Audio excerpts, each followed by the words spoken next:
নমস্কার বন্ধুরা, কেমন আছেন সবাই? আশা করি সকলে খুব ভালো আছেন। ফেলোনপসিস অর্কিডের পাতায় অ্যালোভেরা জেল ব্যবহার করা একটি প্রাকৃতিক ও উপকারী পরিচর্যার পদ্ধতি। অ্যালোভেরা জেলের মধ্যে বিভিন্ন ভিটামিন, এনজাইম ও খনিজ উপাদান থাকে, যা পাতাকে সতেজ রাখতে এবং গাছকে পুষ্টি দিতে সাহায্য করে। প্রথমে একটি তাজা অ্যালোভেরা পাতা নিতে হবে। এরপর সেই পাতাটি কেটে ভেতরে জেল বের করে নিয়ে সেই জেল অর্কিডের পাতার উপর ভালো করে লাগিয়ে দিতে হবে। এতে পাতার উপর জমে থাকা ধুলো পরিষ্কার হবে এবং পাতা আরও উজ্জ্বল ও সতেজ দেখাবে।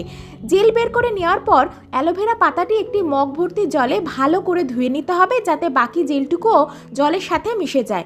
এরপর সেই জলের মধ্যেই টব সমেত অর্কিড গাছটিকে কিছুক্ষণ চুবিয়ে রাখতে হবে, যাতে শিকড় ধীরে ধীরে সেই পুষ্টিগুণযুক্ত জল শোষণ করতে পারে।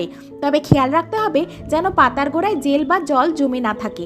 জমে থাকলে পরিষ্কার টিস্যু দিয়ে সাবধানে মুছে নিতে হবে। এতে গাছ সুস্থ ও সতেজ থাকবে। ধন্যবাদ।